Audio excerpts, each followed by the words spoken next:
Good day everyone, I am Haname Bautista from BID 3D. Today we are going to discuss the 6 ways of integrating sculpture into our curriculum that can make our students a better drawers. So, let us define first what is sculpture. So, sculpture has its origin in prehistoric times. An example of this is the Menhins, which is free-standing megalith found along the coastline of Africa and Europe. This is a visual, three-dimensional art. So that was the meaning of sculpture. So now let us talk about the 6 ways or strategies of doing sculpture for elementary grades. So first, number 1 is maintain rigor and engagement. As an art teacher, I think drawing is fun. Unfortunately, many students do not feel the same way. Some students love drawing while others get bored. Switching things up with a sculpture activity or project now and then will break up the monotony of the curriculum. It can also support skills and learning in a new way. Throughout Davis' 30 plus years of experience in the art classroom, no matter the grade level, students consistently perk up when they hear they are about to make a sculpture. So, number 2, reinforce how to analyze a subject. Drawing requires you to look at the person or object you are drawing and break it down into basic shapes before adding details. Sculpture is very similar in that it requires you to look at the person or object you are modeling and break it down into basic forms before adding details. So, number 3 is cultivate a deeper understanding of a subject. Drawing is usually one fixed perspective of a person or object. Sculpture helps you to understand your subject matter because it includes all angles. This gives you a more complete picture of a person or object. Sculptures also create shadows naturally as the piece is being formed. Observing where shadows occur on a sculpture can inform modeling on a two-dimensional plane.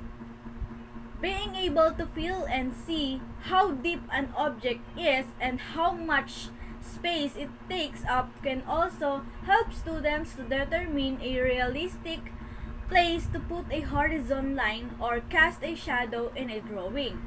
Likewise, creating three-dimensional art involves an engineering aspect. So, number 4 is consider a more conceptual approach. In a drawing, the student determines the background and draws it. The background can be from observation or imagination because sculpture can be viewed from all angles. The background is often the exhibition surroundings of the sculpture. This can raise more questions around the impact of an environment on the material selection, the creation process, and how a viewer experiences an artwork. Applying these considerations to drawings will prompt more conceptual thinking. So, number 5 is support fine motor skill and hand-eye coordination. Observational drawing is all about looking at your subject matter and transferring that to your paper. Your eyes are flitting back and forth as your hand is constantly moving with the pencil. The motions are fluid. Sculpture is the same way. Your eyes are glancing back and forth between your subject matter, maquette or preliminary sketches, and your in-progress piece, all while both hands are modeling, bending, twisting, rolling, or more. So, let's go to the last part, which is number 6.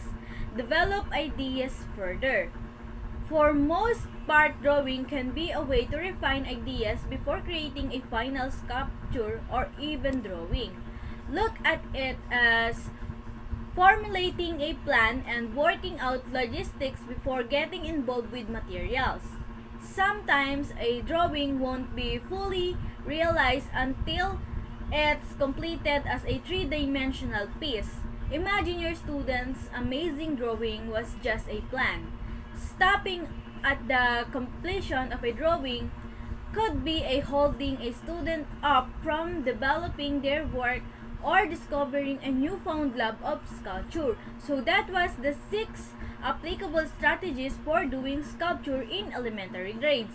I hope you learned some information and you will be a great sculptor someday. And that's all, and thank you.